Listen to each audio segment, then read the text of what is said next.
Kia ora tātou. Welcome everybody to our Policy and Projects Committee meeting, Wednesday the 19th. We'll start with the karakia timatanga.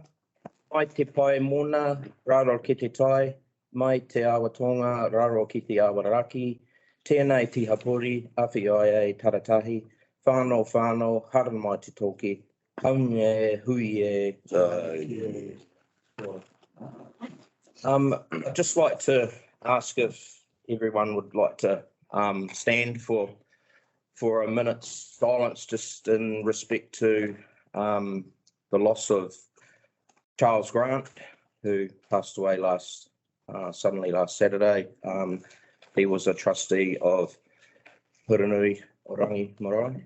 I'd just like us to pay our respect. Thank you.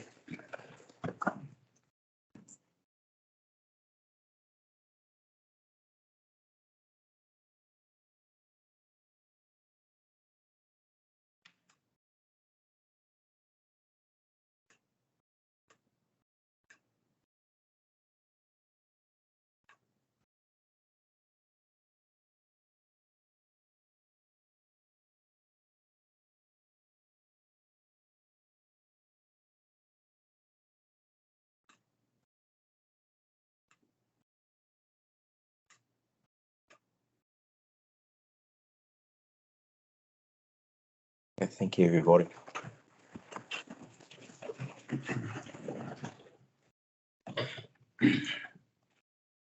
I'll move on to apologies, and I have an apology from Councillor Ayling, who is sadly has a bereavement in the family. Do we have any further apologies? Have someone to move that, please? His worship the Mayor Ron and Councillor Cherry Campbell. Thank you. In favour? Okay, conflicts of interest declaration. Do we have any conflicts of interest? Not really conflict, but just to declare under item 6.1 that I actually reside on Taylor Street. And I'm the same. I reside on Lincoln Road. Thanks, Robin.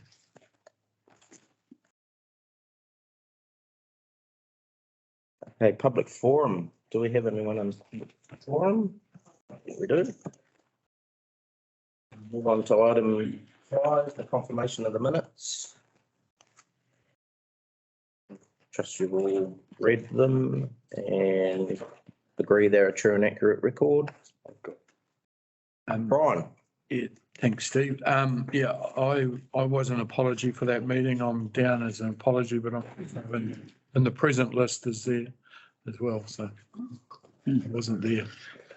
You sure? You sure? In two places at once. Thanks, guys. Any further alterations or additions? Okay, if I can have someone move that they're true and accurate record. Thank you, Councillor Newman, and seconded by Councillor Lawrence. Thank you. Okay, we'll move on to reports. Item 6.1, Free Waters renewals. Johannes joins us. Yes, please. Welcome, Johannes.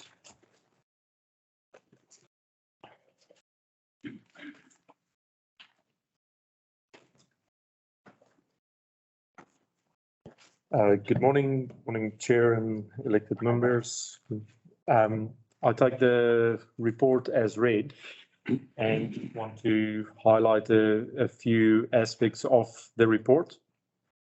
So firstly, what our team is focusing on is developing a forward works program based on priorities and assessing the risk of the asset. And we do that risk assessment based on Carterton's risk management framework.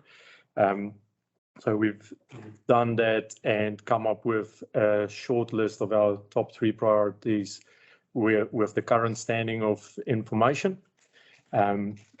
We then when we align the physical works with the budgets within the long-term plan, we then work according to these priorities. So whatever priorities we address needs to fall in line with what we have in the long-term plan. Throughout the financial year and the long-term plan, we will continuously look for efficiencies, and whether that is to do some activities at the same time to have a better outcome. We will investigate that opportunity. If more information comes available, we will again address the Forward program and review the priorities as appropriate. So that I'll open it up to any questions. Thanks, Johannes. I'm sure there's going to be plenty of questions. I've just got one thing just to note, that on your maps, it'll just be good to clarify that the Belvedere Road to Victoria Street wastewater priority 1 is showing Taverner Street as well, and the same with the Taverner Street, so it'd be good to update those so they're separated. You are correct. The maps show the entire length of pipe by Belvedere rather than the 2 sections of pipe. Yep, noted. Questions? I have a number, but if someone else would like to start. No? No. Councillor Della. Thank you. Whilst I congratulate Johannes and council for their report, which I think is really good. It's really in depth and really good, and I do understand it. The main question I've got is on the Chester Road, the costings down here on the Chester Road part of the job. Now, I know that you've got a per metre rate here of $450 for 2023, $450 per metre, and I know in the past we have had quotes that weren't specified and were a lot lower, but we go right back to 2018, and I do appreciate that that those costings have skyrocketed since, but I still question the cost of the rural part of the pipe laying, in the sense that I don't believe it needs to be quite as intense as doing it in town. And when I say that, I mean traffic management, size of pipe, and there's a berm basically all the way that we can use. So I'm wondering if when we get to the stage of pricing that out properly, that we can look at some specs that are probably a little bit different to the pipe laying in town, in the sense that I'm sure that if we're only putting a 63 mil pipe up there, we could basically plough it in. Yeah, Hans. I'm wondering where the question was. Councillor Diller, so there's probably a few things to consider in the comment. There are some specifications and requirements that we, regardless of whether it's rural or urban, the difference would be minor. Then the sizing of the pipe is, so we're actually reducing the new proposed design is to reduce the current size, but that's appropriate to address the hydrological requirements of getting the pressure up there. So when we at this stage of the determining the priorities, we have really broad overarching rates that includes a number of things as well as risk. Obviously, we haven't gone down into the detail of every possible saving, noting that that priority is significantly lower on the priority list currently. So we will definitely scrutinize every avenue to come up with efficiencies to do it more efficient and still deliver the level of service that's required of us. Thank you. Deputy Mayor. Since we jumped straight to the elephant in the room, thank you, Brian. I get, just to wind the clock back a little bit, what's council's actual commitment and responsibility to Chester Road? Like what are we responsible for and to for that upgrade? I could answer that. Councillor Williams, the town water supply used to come from Wanoa, and it was the main trunk line went down Chester Road. So the town water supply passed these houses as part of the urban water supply to get water into Carterton. So we weren't pumping water up, it was flowing downhill. And as a result, these properties were connected to the town water supply. Now, we've obviously migrated our water supply to Frederick Street and Kaipatangata now. And as a result, we are now moving water back the other way. So we're pumping uphill to keep the reticulated supply to these properties functioning.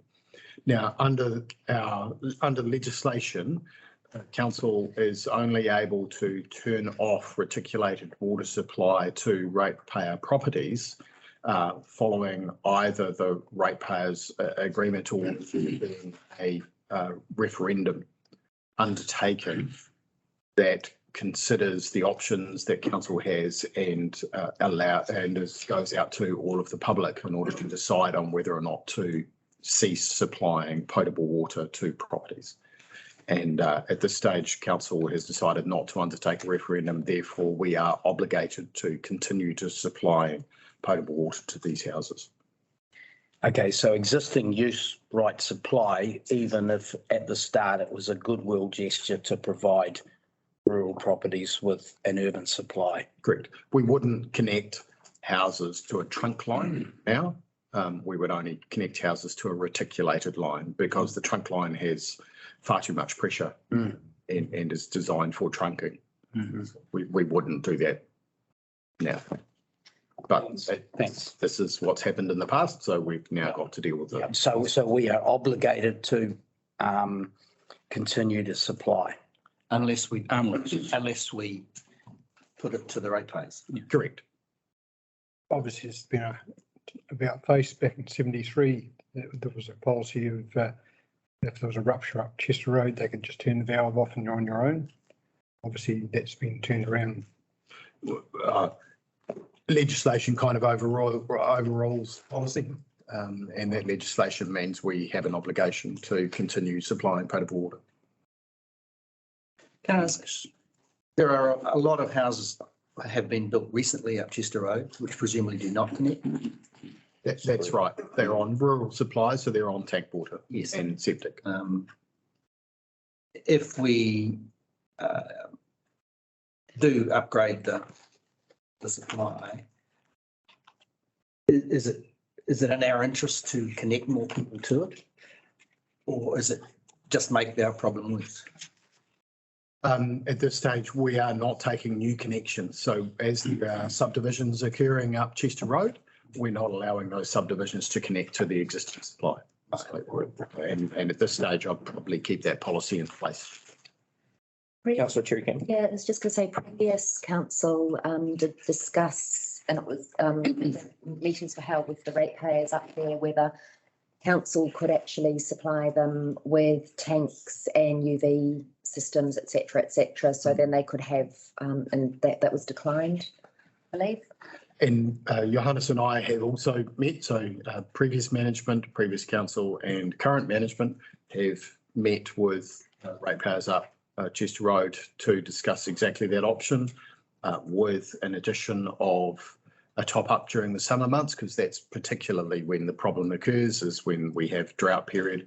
So there was a proposal to supply a tank system, filtration, UV protection, so there was potable water supply with an option of up to 225 cubic metres top up from town supply during the summer months if that was available, or if that was required. And that option has not been accepted by the residents, and they would prefer to remain on the town reticulated They network. do. Yeah. Have we, sorry, have we, has there any consideration been given to the council? Firstly, can we do this under the legislation? Continuing to provide water through a different means, putting in the tanks ourselves, retaining ownership of them and the filtration systems and continuing to rate them accordingly. I'm just looking at a parallel option where we still meet our obligation to provide water to them, but we own the asset and the methodology by which that water is delivered. I'd be happy to investigate it further. I believe the issue is the legislation talks about a reticulated network. Yeah. So I think it's, if we disconnect from the reticulated network, the legislation would apply, which would mean, that we would have to undertake a referendum. Okay. Because reticulation provides a minimum potable water standard. Meets Correct. standards. Correct. Targeted rate. Just following Well, on, so just to be clear, a targeted rate, well, if we look at these houses, it doesn't take a mathematician to divide the cost by 21 and come up with an exceedingly high connection cost per household. It may be an option, I don't know if there are more questions, but it may be an option that, so this is currently a project in the LTP. A specified project in the LTP, and management are giving council feedback that we think the cost on this project is more than the budget that is currently available. So an option would be to include an updated cost as part of the draft LTP and go out for consultation when we consult on our LTP document with a higher cost and get public feedback that way. And that may be an option to not have a referendum, but that would be a public consultation on that proposal. So that may be another option to consider. So question supplementary on that. So the consultation therefore would not just be a consultation focused around the user, because of the cost and the spread of that cost and the impact on the wider ratepayer. The consultation on the total picture would have to be a community consultation. Correct. And that would be produced likely with all of the facts and all the costs there, produce a rethink on the part of the residents, I would hope.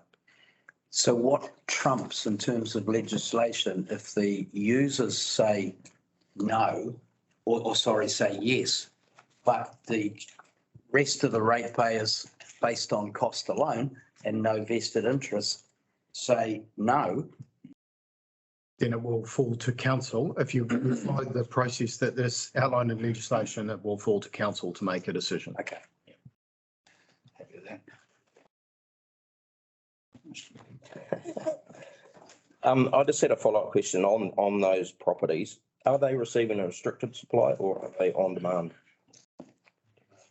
They're on demand. We have a booster pump at just below Plimsoll Street in there to boost supply. Pressure isn't great, but they are on demand. So what we are finding is they're filling tanks which operate on a in some cases on a trickle supply, but then they get pressure through their own pumping system. But they are on demand. Just a follow-up then, so some are on tanks and reticulated water? Correct. And so then if they went to tanks only, that wouldn't be too onerous on a number of people who have both of those, right? Okay, thank you. Do we know the number that have tanks already for potable water? It would be interesting, wouldn't it, out of that 21? Further up Chester Road, the more likely there is additional augmented supply using tanks and filtration. You had a number of questions. I do. In 2010, a recommendation was put to council with the affected Chester Road consumers when this first arose about the renewal of the pipe, that those properties or those residents provided a cash contribution towards those costs. Do we have any idea if any of the residents made a cash contribution towards the cost of the renewal? I'm not aware that anybody made a contribution. Okay. And Johannes, I had taken into consideration the risk criticality, the consequences of a failure. The potable water priority 3 for Chester Road is listed as significance level 3 in terms of the risk to council of damage to image and reputation. So my first question is, where would this renewal be on council's priority list if the risk to image and reputation was removed from the equation, considering we're only dealing with, I shouldn't say only, we're dealing with 15 residents in section 1 and 6 residents in section 2 of that proposed 3.1 upgrade. Thank you, Chair. If we were to remove or separate the image and reputation consideration, and then consider that over the last 3 years, we had minimal issues on that line and limited interruptions in supply up there, it's highly likely that that risk rating would be between minor and moderate. Okay, and just following on from that, so could the actual risk to council be increased from completing the renewal than not completing it? If we look at it that way, In terms of reputation, you mean? in terms of image and reputation. That is a very valid question, and Beyond your pay grade, maybe. way above. Bump it up. I'm just saying, we have the risk matrix as such, but how do you really compare it when, is there a way of putting in there the amount of residents that it affects and then the remainder of the town that it's impacting in the actual cost? When the team assessed, did this risk assessment, we obviously consider the historical historical information around the asset and the public interest in the asset. And the records that we have is all for the renewal. We don't have anything opposed to it. However, listening to the room, I would probably suggest this with the decision of whether the other side of that coin of image and reputation would probably have to be interpreted by the elected members of how that risk would be interpreted. Can I add? I think you're absolutely right. The higher the cost of this line, the higher the flip side of the coin, image and reputation will be, because essentially that will be a socialising of that cost across all ratepayers. And there will be some recovery from the connection fees from the 21 properties along the line. But as we socialise more and more cost for this particular line, you'll find that our image and reputation will take more of a hit. So I think it's probably a scale thing. As cost goes up, our image and reputation will also be far more at risk. And that's a very fair question. Okay. Okay.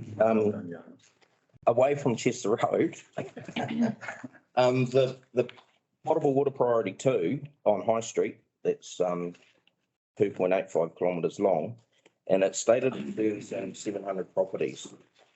I'm just curious that as that's a trunk main, I'm guessing it's a trunk main, could the risk matrix score for that be closer to an extreme level, just because of the fact that the main lines that are coming off it and all the laterals that are coming off that to the associated streets and everything increase? So firstly, yes, it could. However, if you consider where Brooklyn Road sits within our network, it's closer to the source. So if we had a significant break on Brooklyn Road, it would have a much higher impact on the wider network than, for instance, the northern end of the network. Having said that, if we consider efficiencies, for instance, there is still a possibility to drive very high efficiencies with Waka Kotahi that would make the high street renewal, even though it would still be priority 2, economically it would could make more sense to address that first. But we don't have that information yet, but we do hope to have it soon. Kia ora, Chair. So Johannes is speaking about the possibility if Waka Kotahi dig up High Street, perhaps we should consider reprioritising some of the current projects because they've already dug up the road. So maybe we should go through with our piping at the same time. Now, More road to dig up. that makes a whole lot of economic sense. It makes a whole lot of common sense. And for the council's perspective, it doesn't align with our budget. So we will need to deal with the financial and the funding consequence of that. But it does, it does present a great opportunity for us to, where we have the ability, we will bring that back to council to consider the funding implications of it. But if we are able to do that, it may be worthwhile considering. Thank you. Particularly if there's financial benefit and cost sharing of the digging to offset those financial consequences. And also the next 10 or 20 years where we don't dig up the road again for our community. So there's disruption once. Waka Kotahi likely to want to dig up High Street, or is there something? So, Digging everything else up. I suppose that's it. so Waka Kotahi does have the northern end of High Street on their Forward Works program. They are yet to define the exact locations of the area that they want to rebuild. We had Waka Kotahi on site yesterday to just address a few issues that they weren't aware of. But they are definitely planning to do that, and we are working with them to try and align our programs. Sorry, did you say a few issues? I did say a few issues, yes. Thanks. Johannes, during the recent, well, quite a number of the recent rain events that we've had here, and we've had the stormwater issues around town with flooding and so forth. I'm just wondering, while there's disruption for the residents along the areas where the priority works are going to take place, is there an opportunity for council to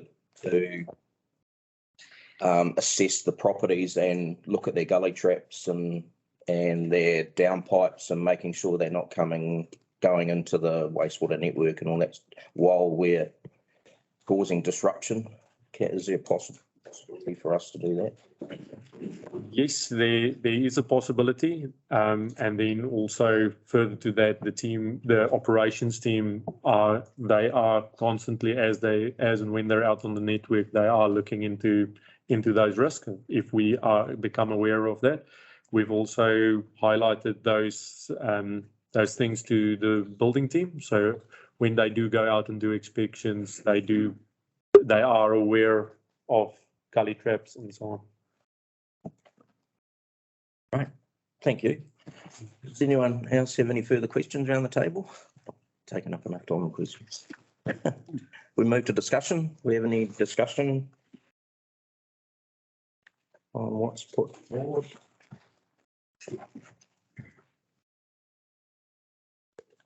No? Well, really just around the recommendations, I guess, as to how we capture some of the comments and discussion that we've just had around socialising at an LTP, or what the best way forward for Chester Road is going to be. I've got that down as Okay, cool. as an added recommendation that we. Perfect.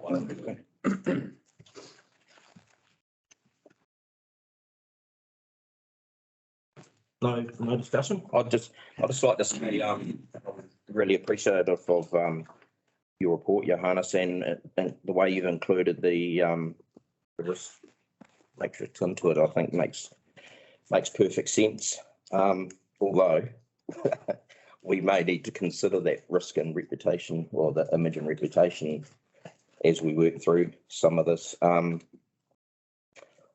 also look at it whether it's sound economic. Cost benefit. For business for council to be doing the work on Chester Road as such, but that will be for all of us to make that decision at some point. I'd like to suggest that we add another recommendation, and this is open for others to add. Recommendation 3, I had, upon the Chester Road potable water pipe renewal moving to priority 1, management will investigate all alternatives and provide council with any potential options. But we could add in there about the LTP, Consultation. putting it in the LTP for consultation. Well, you've covered it by saying explore all options. Yeah. Which would be both funding and like it would capture everything probably. Certainly, Chair, the LTP project will be refreshed at LTP time, so we won't continue on with the existing budgeted amount without refreshing that. We've got better information to read the data, so that will happen as a matter of course. So these expenditures are not in the annual plan that we're looking at now. They would be encompassed in the long-term plan. So we have renewals budgets. Yeah. And in the current annual plan. And then in the long-term plan, we have a specific project for Chester Road. Okay. So normally these would just be covered as part of the renewals budget. So we wouldn't identify a particular piece of pipe that we're going to replace and put a project in the LTP. We would just have a bucket of renewals money for potable water supply, for wastewater, stormwater, and we would spend up to that bucket on what was the next highest priority. Right. So what we're asking council for here is to determine the priority order, and we will just carry on with our existing budgets. But the Chester Road one is different because it is a specific identified project in the LTP.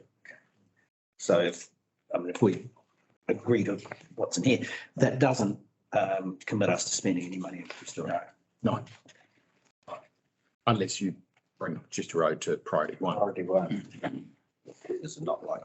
So basically what it means is if we have $5 in our budget, then we will spend $5 on priority 1 and stretch it as far as we can until we finish priority 1.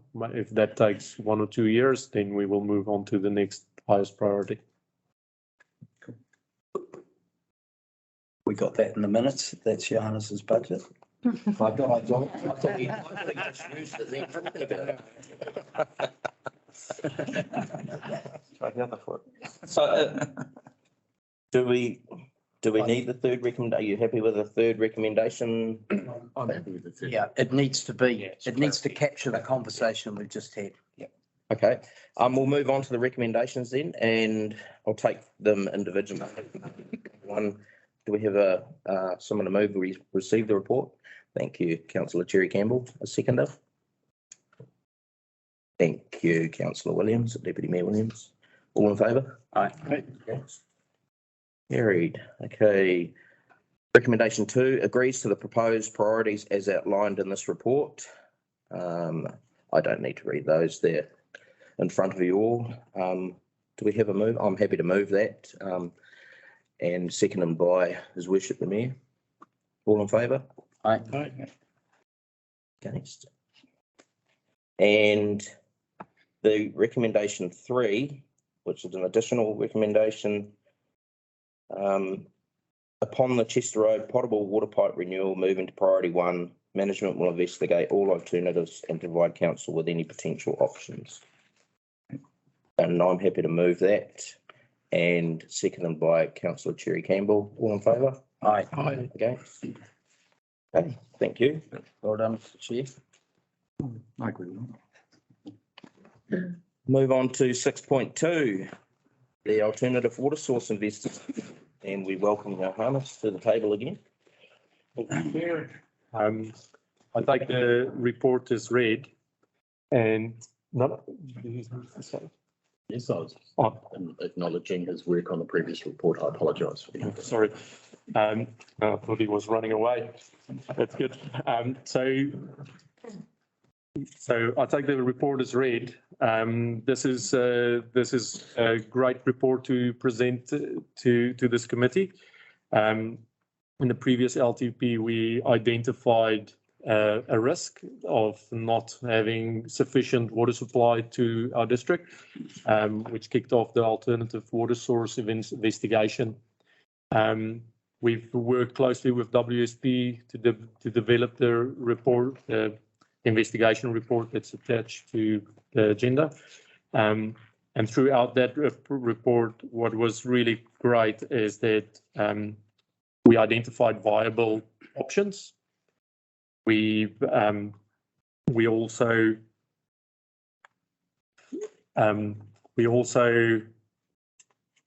determined that we have sufficient water supply in the current environment. We have sufficient water supply up until 2043, and therefore it is the infrastructure team's recommendation to place this project on pause, and because we still have those viable options, but we do not have to invest in another source at this stage. If the environment changes, whatever that might be, whether that's legislation or climate, then we can pick up that report and redo the multi-criteria assessment and then pursue the most suitable option. So following from that, we've identified these things that we can do to secure or make our current sources and supplies more secure and more resilient. And that has been recommended in this report, things like renewing the resource consent for the Kaipatangana take, also focusing on our water demand as it is currently much higher than the national average. So we are investigating that. That doesn't require a significant LTP budget to do. That is a business as usual investigation of what's happening. How do we change that kind of behaviour? So with that, I will open it up for questions. Mr. Chair, if I could add, so normally a change to an LTP would trigger our significance and engagement policy. And in this case, we are proposing that we drop a project that is identified in the LTP. This project was brought forward, so the investigation was brought forward and has been completed, but the actual development of an alternative water source was proposed in the year 2027-28 LTP period. So that was quite a significant way out. It's not currently captured as part of the rates forecast for the next year before we refresh our LTP, and as a result, we don't consider that we need to undertake a consultation on this, given that there will be no impact on the ratepayers for this particular change in the LTP. I wanted to note that normally we would trigger significance and engagements, and in this case, we consider it's not necessary. Thanks, Jeff. Right. Hi, thank you for the report. I'm hearing all the kind of timing differences. One thing that you said that struck me, and you were applying it to the report, I'm wanting to apply it wider, is the change of setting. And so, and your thinking was that if things changed, then we could go back to looking at the report. I just wonder, we've been now having 10 regions in terms of the 3 waters, and that our grouping with Wellington, and wanting to say that because it moves now past the idea to the practice. So given Wellington's problems, given that Wellington Water will most probably be in charge and they know about all the Wellington problems, but don't know about the Wairarapa problems, and Porirura's basket case in itself, and not them specifically, but their water. I just wonder if there is actually a change of condition that we have to that we would consider. So if we were looking for alternative water supply, and we were on Wellington's list of when does our 3 water option get taken up, are we better to try and front load that or wait for the Wellington priorities? And so I'm just putting that out there as a possible change of condition that I think we should be considering.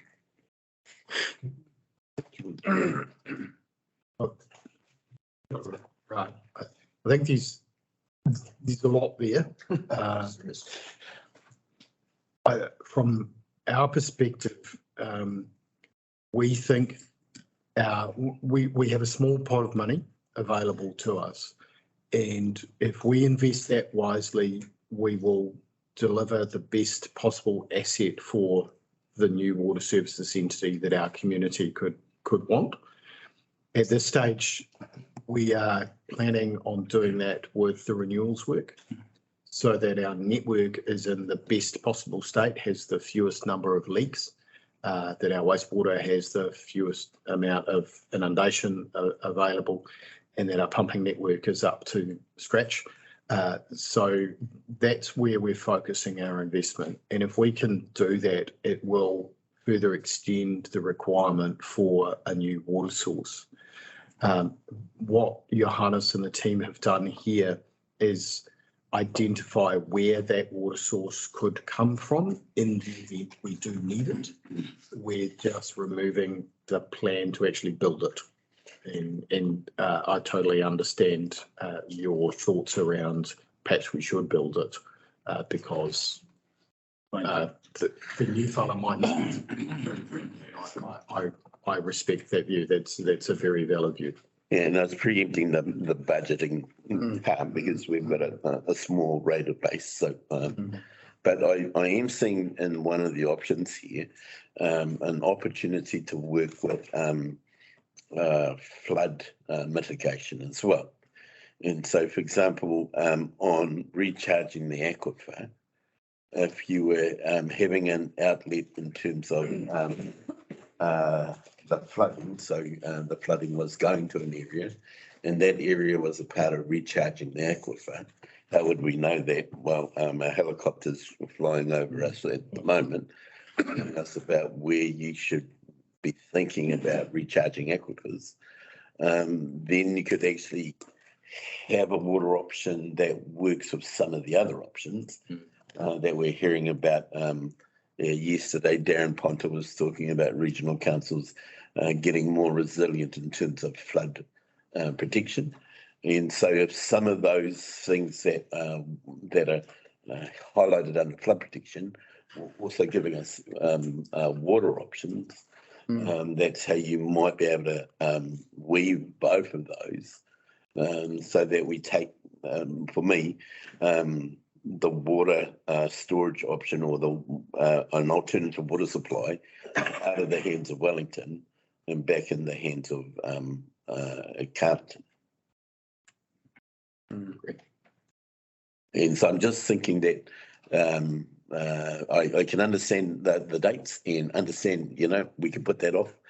But if we just cast our eye over a bit and think, how can we solve a couple of problems together? Then there might be some opportunity to secure our supply as well. Can I add one thing? Or you? No, and I wonder if we could add a question. So can I ask you a question? If it was left in the LTP, would that LTP then transfer to the new water services entity? So it would remain in the plan for the new water services entity? once it was picked up. At the current state of play, I would suggest it would probably not, even if it remains in LTP. Currently, the work that the Amos Group Asset Management working stream, when they prioritize LTP, they prioritize in terms of level of service, health and safety. Growth comes last, and therefore that project will address growth, and therefore in the LTPs it will drop in level of priority. So it's highly likely that it could drop out if it's left in the. So if we leave it in, the water services entity is highly likely to drop it out. But if we do leave it and they take it out, then they're taking it out. And then we can push back on them taking it out, right? But if we take it out, then they've got nothing to consider. So just something that I wanted to raise was that if we consider the report at this stage, if we take everything into consideration, the most viable option is to connect to Masterton. So currently, that's quite a challenge. If Masterton and Carterton is part of the same entity, that's a no-brainer. It's connecting pipes. So that option becomes much easier. So that's just based on the report. That hasn't been consulted or anything. It's just the report. So there is opportunities in there. Then with obviously noting the risks posed by the water service entity, and I don't think any of us can talk for them. But what we can say is that the people that had input into this report is highly likely going to be part of the water service entity, and they're gonna still be part of this water service entity that delivers water in Carterton. So we're gonna have those voices around the table at that time. Yeah. So, well, I think you pitch a good point in terms of WSP being a part of that.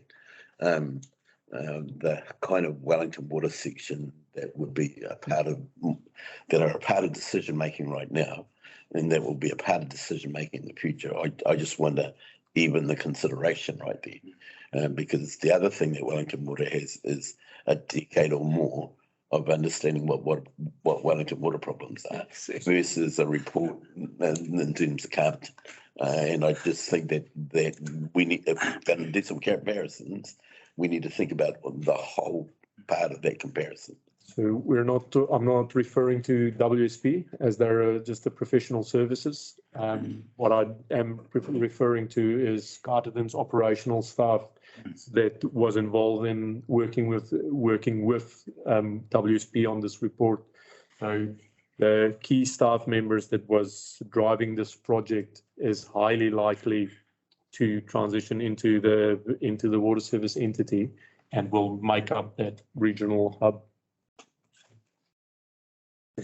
Yeah, so Jeff and Janice, just to clarify for me the impact, I'm looking at consideration financial impact.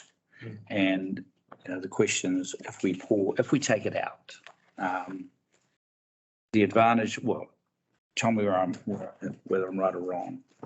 The financial saving, 111,000, is quite a significant saving. And you can use those funds for the resource consenting process. The further financial benefits, removal of the alternative program means that you're pausing the program. Pausing the project will result in a forecast capital expenditure saving of 8.75. Okay, so right now we're under the pump. Everybody's under the pump, and we're all striving desperately to keep rates down, if we can, below the level of inflation. The question is, if leaving it in the LTP change that picture, or if we just simply are pausing and pushing it out, or do we need to actually remove it from the LTP to give us that ability to utilise those funds for the consenting process? And it's rating's complicated. Yeah, I get it. So I'll try and answer the question as simply as possible. The 111,000 is a saving that we can roll forward into, as correctly states, roll forward into the resource consent, which is due in the next 2 years. So that will have a direct benefit for the ratepayer. The 8.75 currently isn't in the scope for the annual plan, so it's not currently being rated for. If we leave it there, when we refresh the next long-term plan, it will be captured into that rating period. The LTP does run for 10 years, and there is this model where the 10 years worth of depreciation is calculated and does form part of the rating base for our expenditure. If we take it out, it'll obviously drop out, but as it gets closer to the 3-year window that we use for rating, it becomes much more important as to what's in and what's out. At the moment, it's outside that 3-year window, but within the 10-year window, so it is captured, but for a small amount. But as it gets closer to the 3-year window, which it will be for the next LTP period. Three Waters will have kicked in 2 years and our issue. Correct. And then we have the comment that Johannes made. If it's still in the LTP for us and it's transferred to Three Waters, the question as to whether or not they actually continue. And my assessment will be they'll take a greenfield look at the whole thing right across the board, and they'll develop their own plan based on the assessments that they do on the other side of the hill. We'll be seen to be sitting on the pig's back, and chances are for 2043 we're secure. They'll go, you guys are fine, unless we make a big noise. But what I'm looking at is there is no immediate financial impact on us currently by leaving it in or taking it out. No. For the 8.75, no. Yeah, I look of what Ra has said, but I just wonder whether or not we're trying to use this report for two different means. You know, to leave it in suggests to me that we're trying to strong arm the entity to not forget us. Yeah. But I think on page 26, that under discussion point 3, that's really the critical statement in this report, and that is that under the current conditions, we have sufficient water supply for future demand to 2043. So regardless of who reads that report, we'll arrive at that conclusion, and that then means there's no incentive to follow through on any LTP or any major expenditure unless those conditions change. I think I'm going to photograph that and send it to the Prime Minister. Councillor Dallas. Steve, thanks, Steve. I've got some questions and some discussion, but I'll start on the questions. On page 50 of our agenda, in the report, it talks about water leaks and our 396 litres per person per day, which is high, and I agree. Obviously that is bulk amount, and it does include all the water leaks and flushings and use by fire brigade, water tankers, etc. filling. So that could explain some of our high rating per day, in the sense that I don't know what other councils, how they average out their per litres per day per person. But the other thing that I'm concerned about in this report, and is I presume, and it is old data that's been used, the Luttra report 2021, about the water loss in our reticulated system of approximately 37%. Now, I was of the understanding that we were down to around about 25%. That's last year's annual plan. Yeah, so whilst this report is really good, it is old data that we are looking at. Can I comment on that? Sure. The reason why we chose to continue with the data from the Luttra report is that it makes our assessment more conservative. Mm-hmm. So if we say that we're using more than we actually are, and we're saying we're losing more than we actually are, and with those numbers we still have sufficient the supply for the demand in 2043. That strengthens our case. What it does mean is that we need to focus on those areas and ensure that if that data is correct, that come up with a plan of bringing it down. From the previous annual plan reporting, we are confident that we have been bringing it down.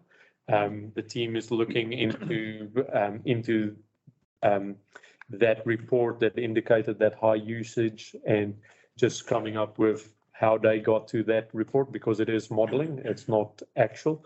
And that's something that we will be working on. As long as we stay within the conservative estimates in those reports, we feel that we're in a comfortable place and in a place where we can actually make good, significant progress that would actually push out that 2043 to even a later date. Thank you. Councillor Lawrence, Well, two comments really. One, this is do just. you have a question for? No, well, yes, I do have a question. Praise this is. Sounds like it's What to say.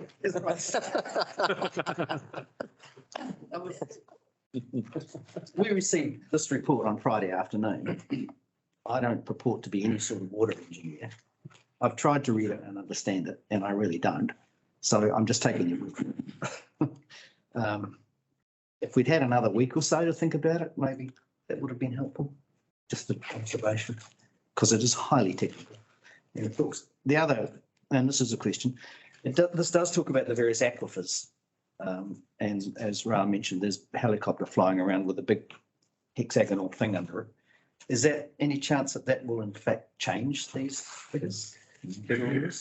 So two things. So two things is that with the current information available, we come out at this assessment. The purpose of the investigation was to identify potential sources if we wanted to continue with developing another source. That's what that's the bulk of the report. A small portion of it was considering our current demand, which suggests to us we have sufficient water supply.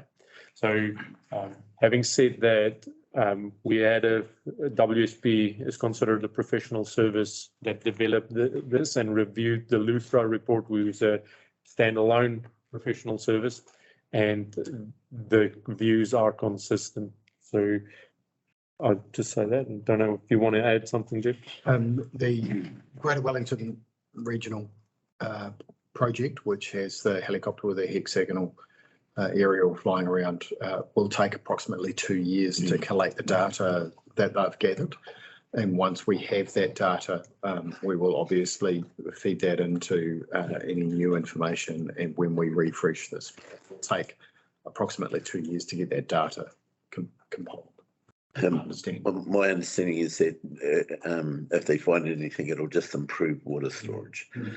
Because, and the reason I say that is because at the moment we are under the understanding that we have an unconfined aquifer as opposed to a confined aquifer. If they find a confined aquifer, then we'll have more water as opposed to the unconfined aquifers that the assumptions that are being made right now are under.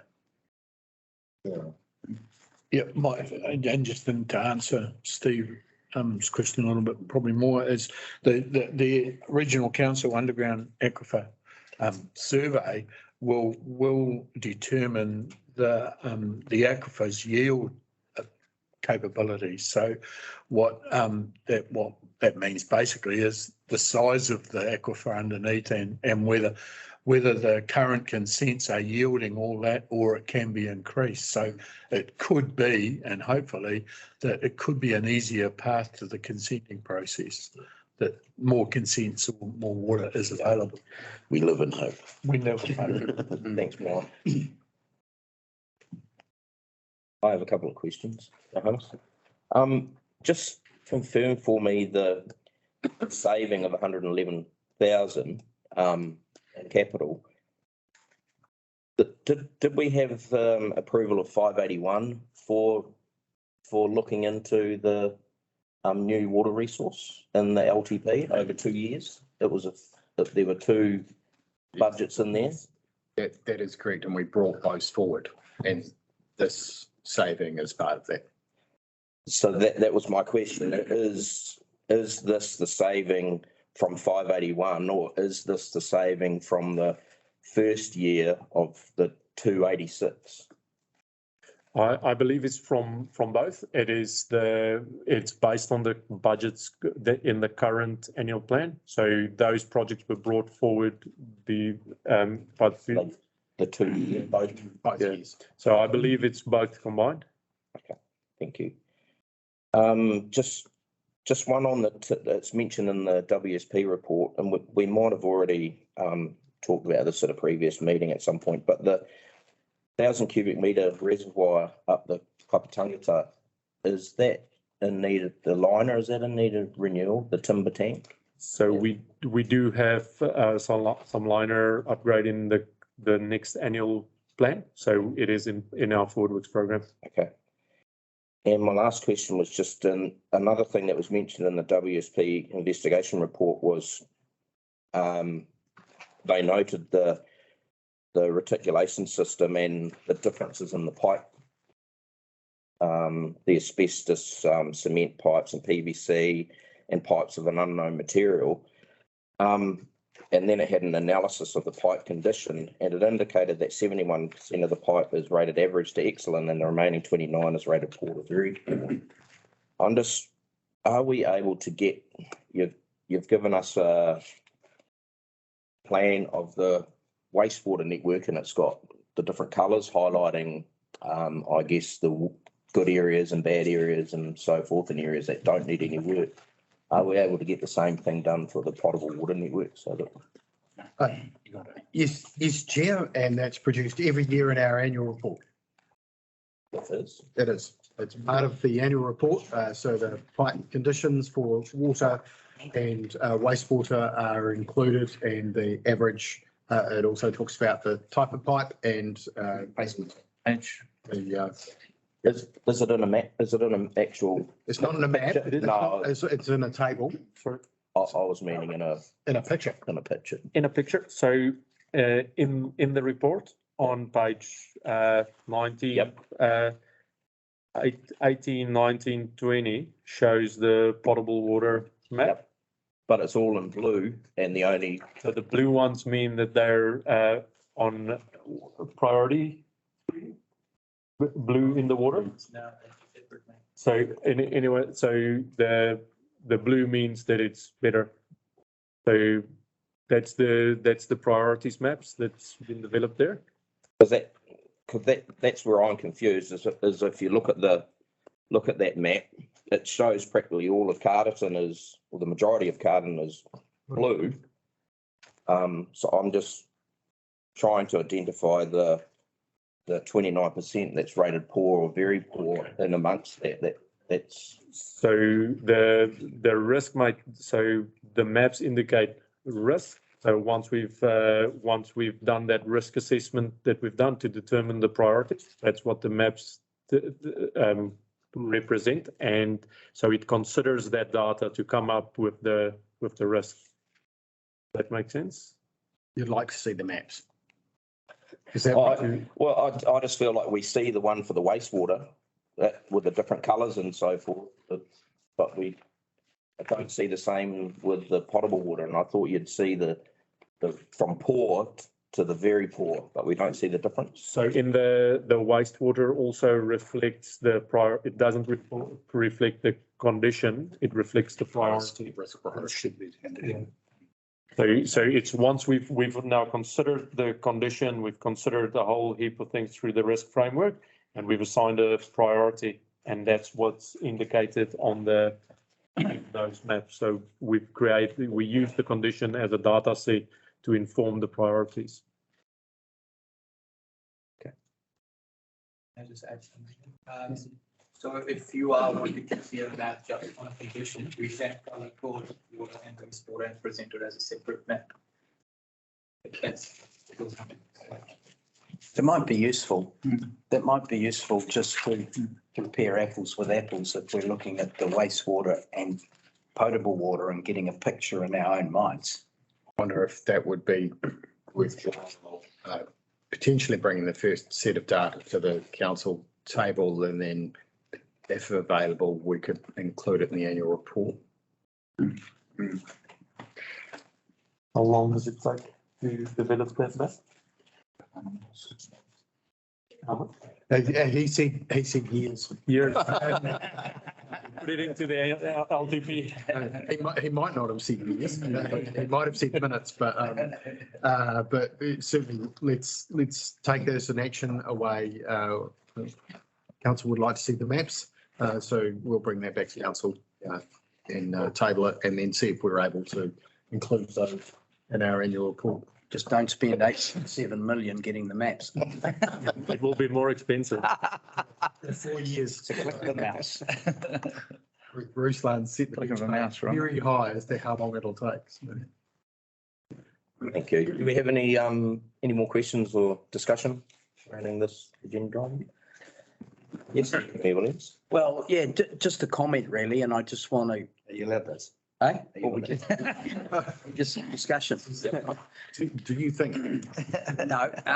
No, this is a statement, a comment. I just want to acknowledge Johannes and your team and the whole ELT. I mean, this is an example of the find the rock and lift it up and not walk past it. And and I guess what it highlights for the public particularly is that careful analysis doesn't always mean an increase in costs. Careful analysis can also mean a deferment or a removal of significant spending. So I guess this, endorses that the process that you've undertaken just to make sure that we've got the information in front of us and that what we are planning to spend has passed that scrutiny. So well done. Thank you. I appreciate it. I'll just add to that if I could, just a question around comms, Jeff. I think it's a good news story in here. Now, that despite all of the comments, and I do recall a Ngāi Tahu representative on television the other night saying that councils were dysfunctional and he wouldn't invest $1 in a council because they were disorganised and incapable. He might be talking about Christchurch Council, but he certainly can't be talking about this one. But I think part of the problem we have is that people don't understand the level of scrutiny and that your team is doing. And this is painting a good picture, and it's worthy for two reasons. One, just purely to inform people, is to say, hey, Taiho, we're not a basket case. We're in a very good position. We know the situation. We know what we're doing, and we know how to. And these are the real figures. But I think there's also an opportunity in here to start challenging our people out there as to the question of why we're 60% higher in terms of water consumption than the national average. And that if we could address that, then that number goes from 2043 out further. And we can keep control of our costs and our outgoings by being more sensible about our water consumption and how we treat water. If we're going to run around and say water's valuable, water's the most precious thing on the planet, and beat the electoral trails yelling that sort of nonsense while at the same time wasting water, that's a behavioural issue that ratepayers themselves need to front up to, and we could gently assist them with that with good comms. Just additional to his worship and the deputy, it also highlights the great work that our infrastructure team has been doing in identifying the need to upgrade Frederick Street, the treatment plant and so forth, and the difference that has made in the amount of water that is provided to town, and the two new reservoirs as well and so forth. So I think it paints a very good picture how this council is actually ahead of the game. I'd add one thing too, and it comes back to something we've talked about, and we had a big discussion at the Wellington last month about water storage and individuals. And I know that Robin, yourself, Brian, you'd been dealing with this question in the district plan, but pondering how much pressure we can take off our need to reticulate and store water by encouraging and having mechanisms that encourage people, incentivize people to put in where they have the space around their property, another water tank, you know, and even go to that extent of putting in filtration systems themselves so they can flip. And it's interesting if you go down to Valkyrie Place, that division, subdivision done by the Easter Guards. Every property in there has the ability, or either has already, their own water tanks plus town supply. And that alleviates pressure. I mean, 2043 is a brilliant, you know, that's pretty significant. But if you consider what you've just said, Johannes, that this is based on very conservative numbers, and we know we can drop usage, and we know we can also increase people's desire to build their own storage. What are we looking at? 2050. That's pretty impressive. Very impressive. Congratulations. Yeah. Thanks, Bishop. Anything good? Okay, we'll move on to the. Can I just say something? I would just, so thank you for all the compliments, but I really need to give all credit to our team. We've got our operations team through Rachel Round, Lauren Stevenson, Matt Chapman, and Rizlan was heavily involved with this, as is WSP, and also with the priorities in the renewals program. So the team has put in a significant amount of work, and in these two reports is just the cherry on top of a lot of work that's been done in the last year. Thank you for that. Great. Okay, move through to the recommendations. I'll take them individually. Can we have a mover that we receive the report, please? Thank you, Deputy Mayor Williams, and thank you, Councillor Della. All in favour? Aye. Thanks. And recommendation 2, that we agree to carry forward surplus project budget of approximately 111,774 to 2023-24 to help fund the renewal of the Kaipapa Tangata resource consent. And Councillor Cherry Campbell has moved that, and seconded by Councillor Della. All in favour? Aye. Aye. Against? Thank you. Should probably close the meeting now that we finish on that. Okay, 6.3.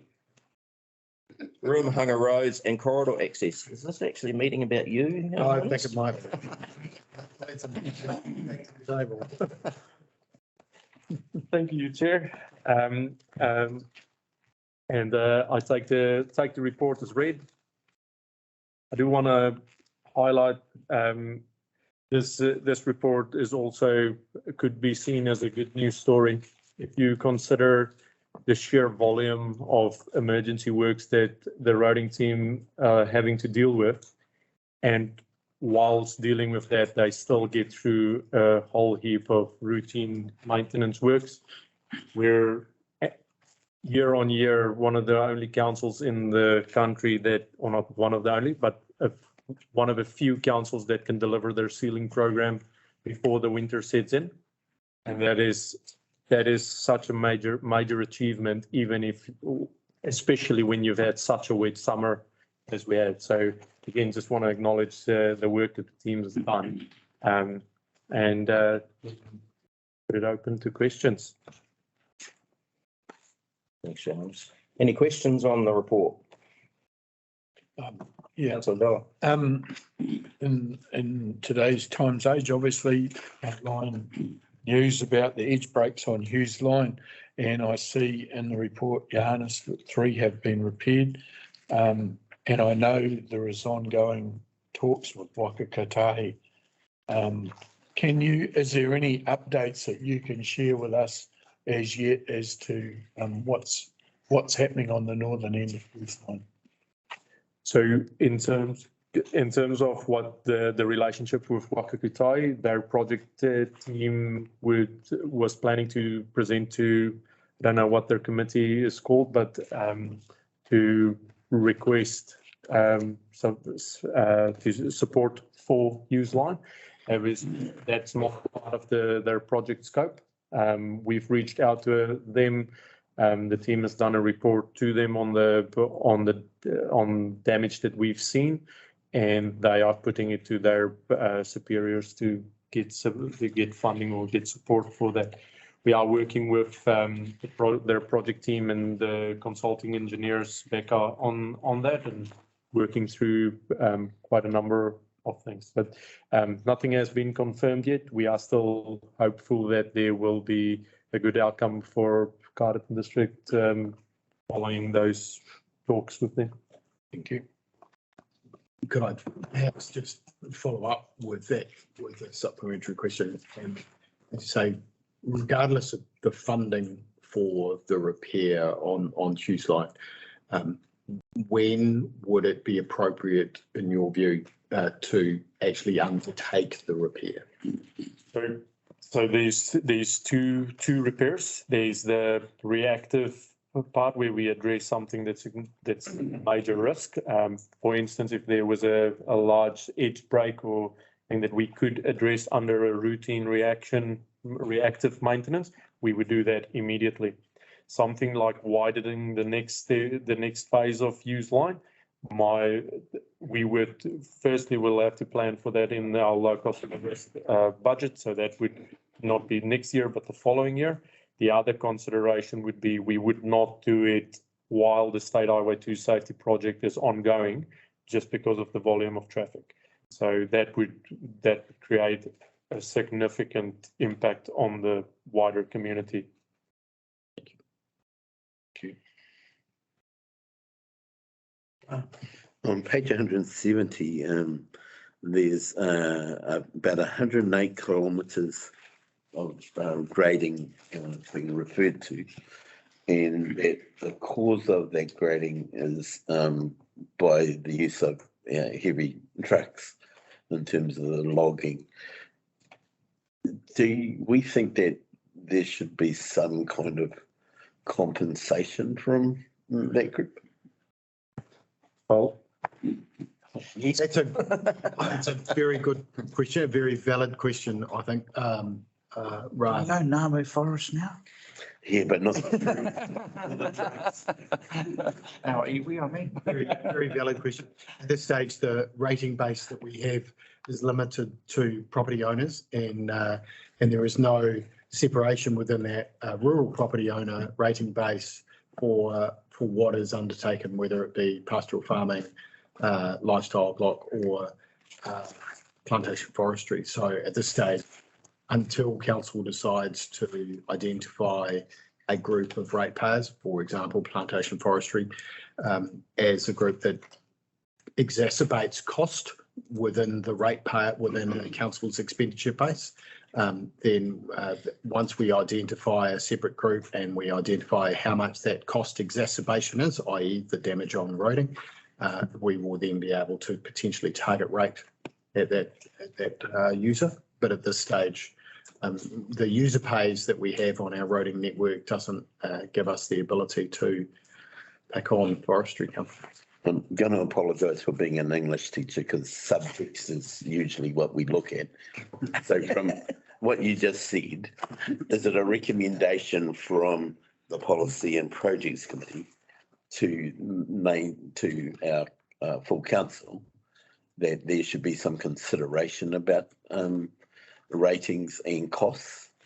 We'll pick that up as part of the rating review. I don't think it needs to come from here. I think it can be picked up as part of the rating review, which is scheduled to be undertaken before the end of this year, or started before the end of this year. Yeah, it's on most rural and provincial councils' line of sight after the Wairau decision case. Thank you for correcting my subtext. Yeah, only a couple of things. Good to see in page 175, in Pembroke pavement renewal, Pembroke Street, and particularly around Carter's Court. I was down there yesterday. I got the big questions I get hit with from the elderly folk who do walk there and use their Zimmer frames. is footpaths. So I think maybe we just need to communicate that back. Just an observation. Good to see that Fulton Hogan brought in an external trainer to train their people on grading. I only know that because I know the guy who's delivering the training. He's ex-army and he was up our road and we had a conversation about that. So clearly some of your messaging from previous times has gone through and that training is paying dividends already. I can tell you that. Just road markings. And thank you for that, for the promptness. On the road, I presume that was a scheduled. It would be scheduled. No, it was scheduled. It was scheduled. It was routine, but and the trainer was doing training across the contract. And then he moved off down Shadow Islands to repeat it down there. So clearly Fulton Hogan's got a training program in place nationwide, which is good. The other one is, thanks for the speed at which your team dealt to that sign that I brought to your attention, except the sign marking off Wainawa, Mangatariri Road isn't there. So I personally inspect that sign quite often. Did you note that? And I noted that it was on Yeah. and it was taken off. Yeah. Unfortunately, we see the same with the Chester Road Yeah. sign on Norfolk. For some reason, the community has quite an appetite for street signs or road signs. I've got no idea why somebody would want to nick a Mangatariri road sign. That's again my pay grade. But the speed at which your team reinstated that and repaired the large sign was very impressive. So congratulations to your team. The only one I asked you just to have a quiet look at, and whether it's on your radar, is the marker poles. The each marker posts. Yeah, the white posts with the reflectors on. Yep. What do you call those? It's marked the white with the red reflector. Yeah. I'm noticing that we have got some roads that there are none left. We have got, and when you're driving at night in adverse conditions, it's very hard without on high beam to see the edges of the road. So if we're doing the sweep, if your people just have a look at that. Then the network inspectors definitely check for the edge marker post as well, and they do go into our Forward Works maintenance program, and they do get installed. I think we reported on Driscoll's Road that was done in the previous month. So that's a continuous routine activity. And I do note, because I've been behind a tractor and witnessed it, I do note that when they're cutting silage and they're moving heavily, a lot of tractors on the roads at that particular time of the year, they run them over. Yep. When they move off the side of the road to let cars go by, they run them over. And I know that adds to your problem. But right now, we've got some roads out there that are pretty deficient. Yeah. So that is a constant constant routine activity to investigate and reinstate. But that's a moving target. In addition to that, one, we plan to do a night audit inspection with the contractor to reinstate all those missing edge marker posts, particularly primary collector and secondary collector. That's high demand for any of those. So. Yeah. Keep looking. Yep. Okay. Thank you. Okay, I've got a couple of questions just on page 171. You've mentioned the structures maintenance. Just the fact that 12 bridges have been inspected, was there any concerns raised from those inspections? Once we receive the final reports, that will go into the Forward Works program. So if there's anything significant, we can bring it to the next projects and policies. Okay, thank you. And just on 175, the corridor access is, do we have the ability to issue notices for contractors not complying with the requirements and so forth, or like a site notice or an infringement notice, or do we don't have? So we are working on a few options that's going that will be published with the annual plan. Some of that would be to increase fees where non-conformances will come at a heavy cost to a culprit. And then obviously we're trying to build our resource as well so that we can have more frequent site audits and issue instructions like that. Thank you. Is there any further questions or any discussion, comments? Okay, we move to the recommendations and we have one that we received the report by the mover. Okay. Thank you, His Worship, and a seconder. Thank you, Councillor Della. All in favour? 6.4, major projects update. It is projects and policy, so. Thank you, Chair. I take the report as read, and yeah, would like to say that the reservoir, the wastewater treatment plant upgrade is progressing well. We've seen significant progress over the last few months. The main activity currently is the commissioning of the plant, so making all the pumps go and working through that technical description of what all the options that the operational team wants to have. And that's been going well. We are happy with the progress, and we're also happy with some of the pumps are performing better than anticipated or better than expected. So that is again a great outcome for us. The other projects, we are pleased with the way that the pump station for the storage tanks are progressing. Even though nothing's happening on site, we are confident that the work are being done behind the scenes, and the contractor initially identified one of their main concerns was the actual building of the pump house, and that's been brought forward. So that's a great outcome for us. So with that, I will open it up for questions. Any questions around the table?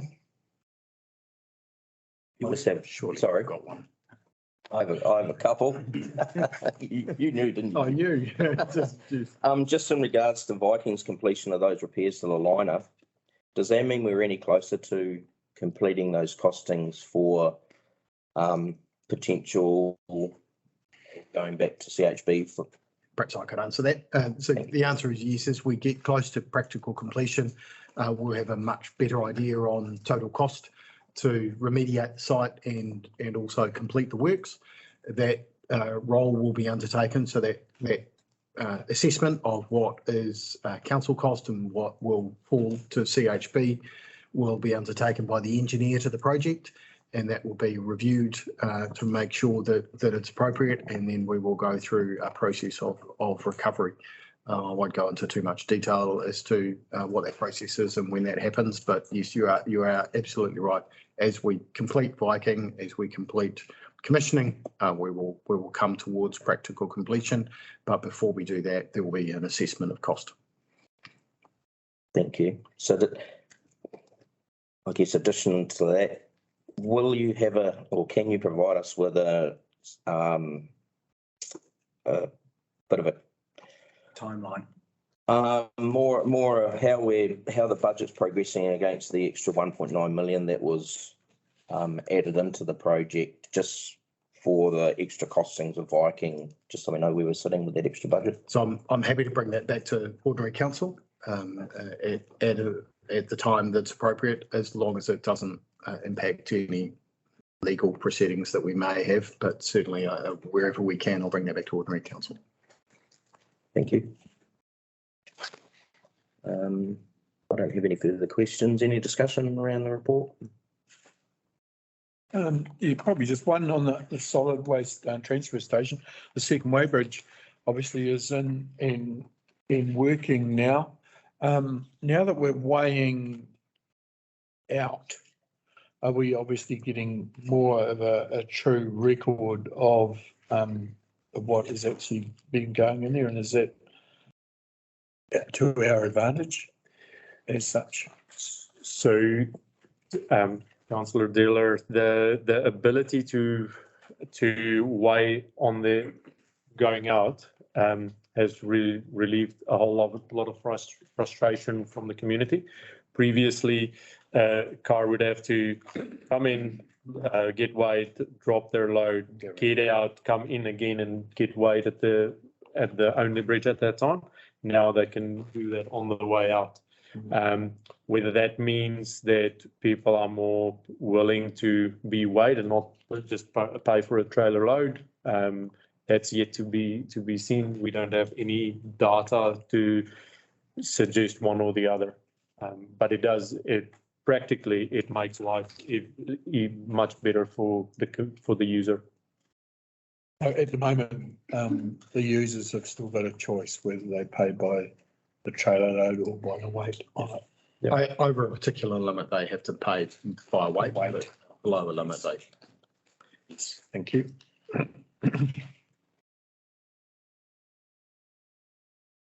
Councillor Gillon.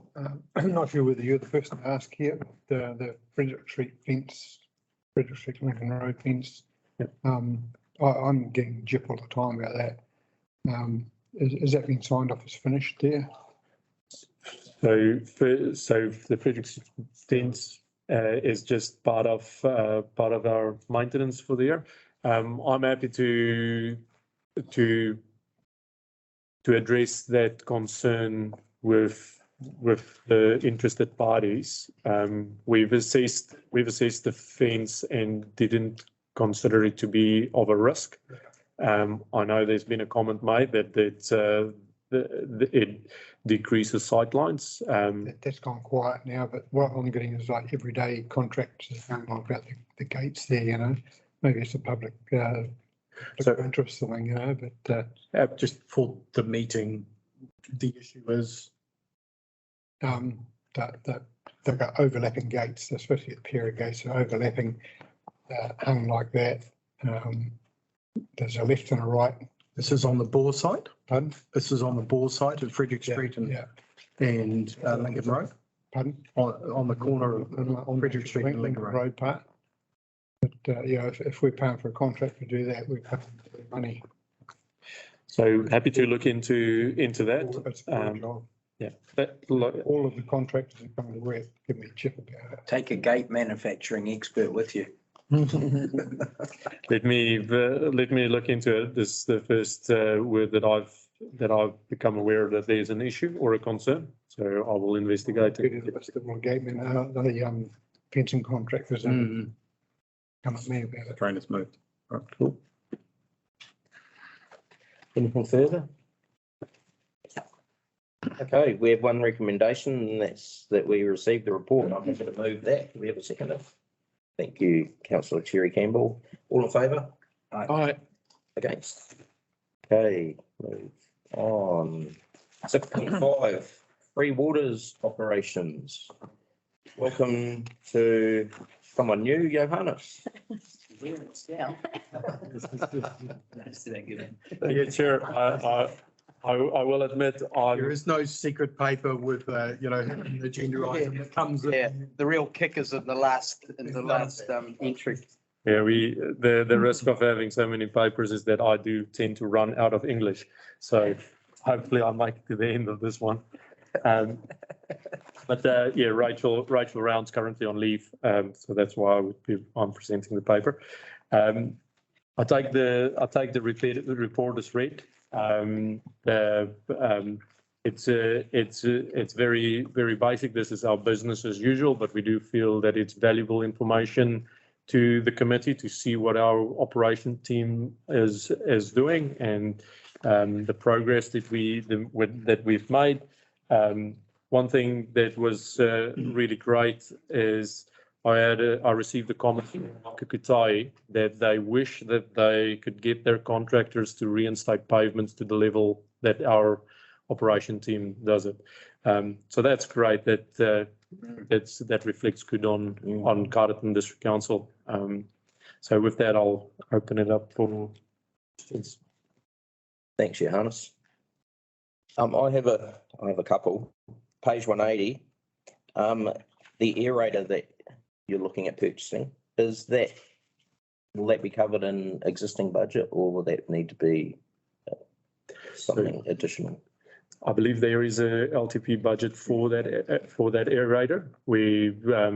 Rachel has been great in arranging a trial for it, and Only on site. yeah, so it's been on site for quite some time, and we've had significant or great results from it. So we are in negotiation with them to take it over. Brilliant. And do we have any news on the clarifier with that blockage? Has that been cleared? There's still work going on there. I haven't had a formal report on what's been found, but the only thing that I have heard in the corridors is that it's very old, it needs work, and we need to come up with a plan. So we're not there yet. Is that the kicker? No. It's a clarify. Stay tuned next week. To clarify. Just clarifying that question. And just my last question was just around the Brooklyn Road wastewater pump station and that high flow and the heavy rainfall as such, which seems to happen quite often at that point. Has that really highlighted the bad pipe work further along Lincoln Road and possibly Taverner Street as well as being the reason for that? So that confirms the assessment that the team has done. So we when we work through the Forward Works program and the priorities, Ruslan would develop a candidate list, and then you would sit down with the operations team and they would go through it. So the pump station information does support the assessment that Ruslan has done. Great. Thank you. Anyone else have any questions? Discussion? Very good. Thank you, Johannes. So find the recommendation. We have one recommendation, and that's that we receive the report. Do we have a move? Thank you, councillor Della. Seconder? Thank you, councillor Newman. All in favour? Aye. Against? Minutes. I know. You are here. Okay, 6.6. Good quality. Update on the review of the Wairarapa Class 4 gambling and standalone TAB venues policy. I don't know when you're getting withdrawal symptoms, Johannes, that you've had to remove yourself from the table, but welcome solitude. Thank you, Mr. Chair. Elected members, the first paper that you've got from me is the update on the Class 4 gambling and standalone TAB policy. It's somewhat self-explanatory where we're going with this, and I would like to note that the existing policy as it stands has actually worked. We went from 45 poker machines in Carterton under the existing policy, and we have 27 now. And that's purely because of that sinking lid policy where venues cannot relocate or combine. So we have lost 18 machines in our district. So I think it's definitely shown the benefits of the councils developing that policy and applying that sinking lid. I'm happy to answer questions on this. But as I said, it's an update and it's somewhat straightforward at this stage. Do you have any questions? Where did those 18 come from or go? They were the Marquis. So the Marquis ceased trading. Right. And the poker machines that were in there have not been registered since July last year. And the sinking lid policy provides for a 6-month period. And then once that 6 months is up, they are deemed gone. Right. Yeah. So that's sinking lid or status quo. No, it's sinking lid, the policy says that if a venue ceases having them registered for 6 months, they lose them. They can't come back and reapply. Yeah. It's quite a hard line in the sand. And I have a feeling we may be one of the few venues in the Wairarapa where we've decreased. But that's the incentive of the operators to find alternative homes within that 6-month period. They can't. You can have 2 or more venues that can combine, but the total number of poker machines at any one venue is only allowed to be 18. So you couldn't have taken the 18 out of the Marquis and we're going to go and put them in the Royal Oak and have that. So yeah, it is quite a stringent policy because of the significant harm that the gambling does cause in the community is not outweighed by any profits that come back. There's always the argument that you have the poker machines in the district and the sports clubs and all that benefit. The cost benefit doesn't work. Yeah, and all of that comes out through the consultation process as to what people. Yeah.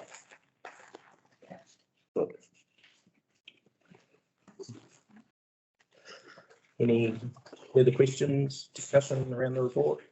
Just because we've moved to discussion, just wanted to recognise that trend. As you say, it's one that other councils, not just throughout Wairarapa, as what you've said previously, but throughout New Zealand, would be happy to have that kind of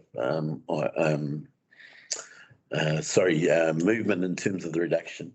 And it's great that the policies are enabling that to happen. So thank you very much. Thanks, Ryan. Okay, nothing further. I'd just like to thank Solitaire for bringing that, enabling that report to us. Any reduction in pokies is a good thing, so I'm quite pleased in that regard that 18 of them are disappeared. I'd like to, we have one recommendation that we received before. I'm happy to move that. Do we have a seconder? Thank you, Deputy Mayor Williams. And all in favour? Aye. Against? Okay. On to our last item, 6.7 resource consent update. Chair, I will take this report as read and just answer any questions in relation to particular resource consents. I will just note, you'll see that we are a little bit slower, which is actually not a bad thing because it's giving us a chance to catch our breath and focus on the district plan and what we need to be doing. But yes, happy to answer any questions or clarification.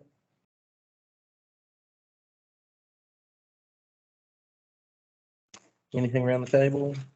Good report as always. Thank you.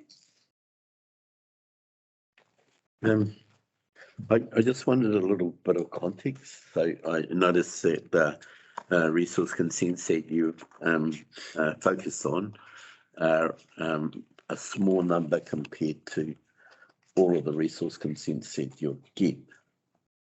Oh, this is only for a period between, what was it, 21st of February till when we wrote the report on the 11th of March. Yeah. So these are only just the new ones that we've granted. They're not taken into account the year. And this is a standard report that we put to policy and projects, just to keep elected representatives aware of what's happening in the district. So if something pops up and a member of the public can come and say to them, oh, what's happening down XYZ, or what's with the cell phone tower, or anything like that, they're informed about what's happening. So I appreciate that and understand why they're there, but that's on the back of more work in terms of resource consenting. You're saying to generate the report? No, I'm not sorry. So I'll try and do a better job of explaining it. So the number of resource consents for things like housing, etc., has increased markedly. And so in the context of more work that your group is doing, this report, I don't know, reflects that well enough. And I'm just wanting to. Sorry, I was just going to say that this report is decisions made, not applications in process. I understand that the decisions made are built within a circumstance of more work. And so because you've got a whole lot more work, we're seeing the decisions made, but I don't know that we're seeing the context of actually the amount of work that your staff are going through. Are you talking after the decision's made, then the building consents roll in, then the inspections roll in? Yeah. Yeah, that then gets reflected, that level of work in the council reports, so where we do the building consent comparisons. Cool. And whether they're commercial, residential, swimming pools and that. They've also noticed a decrease, but I suspect that may just be a bit of a temporary decrease with materials at the moment. And I think there was 60%, the building team's 60% down on consenting, but again, that's not a problem at the moment because they're actually able to catch up. They're still out doing their inspections. We're going to start doing the in-house pool auditing and a lot of our TA functions that we need to do. That when we were so busy with consenting, we couldn't pick those functions up. And all I'm trying to do in this, in the statement, and maybe should have been a question, is that I just wanted to recognise that this is happening on top of all of that over work that your department's going through. Good, thanks, Riley. Yeah, I just got one. Number 7 on page 195, Volunteer. The industrial lot subdivision of one of the industrial sections up there. Whilst this has been granted with conditions, do you see a few more wanting to subdivide their lots up there that now that they're up and going and not using their whole lot as such, or is this going to start a trend or what? I'm not into crystal ball gazing of what people do with their private property. Want some ointment for that burn? However, I would say that the industrial size subdivision rules, there is no minimum lot size. No. And so because of that, it is designed to provide for the flexibility of what industrial users need up there. They may have needed a massive, great big site to start with, but it's actually more economically viable and people want smaller sites. So that's why we don't specify it. Yeah. So that pretty much it's free reign to do what you need to do for industrial activities up there. Mm-hmm. Yep, thank you. Got any more, council? I wouldn't mind just speaking in the support of Councillor Allen, though, since he's taking a few hits. Is that there is a gaming opportunity that hits consenting, and that one of the signals for that is a long-term plan. And so I take on the point that that's not crystal ball gazing. It's kind of what happens in the trends around different countries. And so that's some of what Councillor Della might have been asking about was, are we seeing that repeat of trend given the combined district plan and the gaming that normally goes on, as a wider question? And did you want me to answer that? Because I think it was more the district plan, not so much the long-term plan. You're talking about the district plan? Sorry, Yeah. So in terms of the district plan, you always see people with that little bit of real uncertainty thinking that they might go in and do things that they were wanting to, but in that industrial zone, we're not seeing a major trend of that. It's more about market demand and business demand going in there. Yeah, sweet. Thank you. If I could add, Ra, the site requirements for some of the new property owners in there vary vastly from, an enormous site like J&L or Kiwi Lumber to a relatively small site like this one at Road.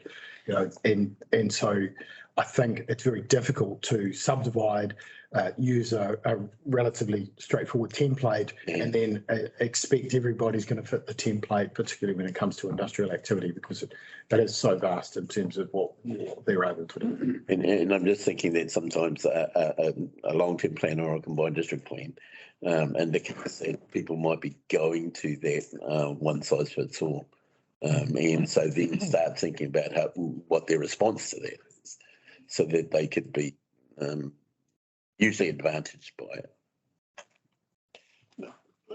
One of the reasons probably, and I probably didn't explain myself really well, is my concern of an industrial area turning into a retail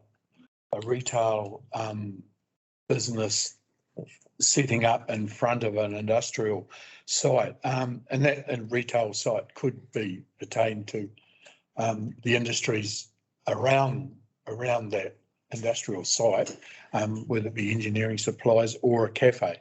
So I'm just wondering whether we've got anything in place, because I heard through Marsden District Council, they have got a problem with an industrial site with retail businesses wanting to open up again. So I'm just wondering whether there's any way we can protect either for or against that operation. Yeah, I'm not prepared to speak about another council's potential issues up there, but from our point of view, because we've got the Wainawa structure plan, it means any activity that goes in there that is not a permitted industrial activity as defined by the definition of industry, instantly triggers a resource consent. And that's because we have a structure plan, which puts that level of protection in. We won't be necessarily having that rule in the district plan with the industrial zones. But what we're looking at doing with industrial zones, and there is, having the very strong definition of industry. So if it doesn't meet this definition of industry and what is an industrial activity, then by default, it shouldn't be in that zone, because it's not, so retail doesn't meet the definition of industry. However, we are the one thing, like right now in the district plan, it's very specific that residential activity is not permitted in an industrial zone, because we all know the problems that would cause with noise and dust. Yeah. With the district plan, as we're reviewing it, we are looking at bringing in a provision where you could have a potential residential in an industrial zone in a caretaker role. Yeah. So example, somebody wants to go and have their residential business, but actually they don't want to leave it unsecured at night, or they can't afford to have a residential property and their industrial property, that they could live on site. So it would have, it's a caretaker related to the business. So yeah, we are very, very conscious of what goes in industrial zones and what doesn't go in industrial zones. And anything that's not a normal industrial activity would trigger consent at the moment. Yeah. But logically, a lunch bar, using that example, sooner or later, a lunch bar would be well received, I would imagine, by the surrounding. Absolutely. But you wouldn't want to see a hairdresser go out there, because then that would be taking business away from your town centre. Plus, you wouldn't want to work on their hair, really. Yeah, it wouldn't make any difference to me. Right. Okay. If there are no more questions or discussion on this report, I'll move to the recommendation. Move it. Thank you, councillor Cherry Campbell. Move that we receive the report. Do we have a seconder? Thank you, Deputy Mayor Williams. All in favour? Against? Carried. Okay, and we move to the Karakia Whakamuta. Ra, would you like to close our meeting, please? E tātou e pā, e whakawhetai ana tō mātou ki a koe, mō ngā taonga o Papatunuku, mō ngā taonga o te hui tēnei, whakapaenga mō tātou whakaro mō ngā tangata o Karatin, mā ihu krai te āmini. Amen. Amen. I'll declare the meeting closed.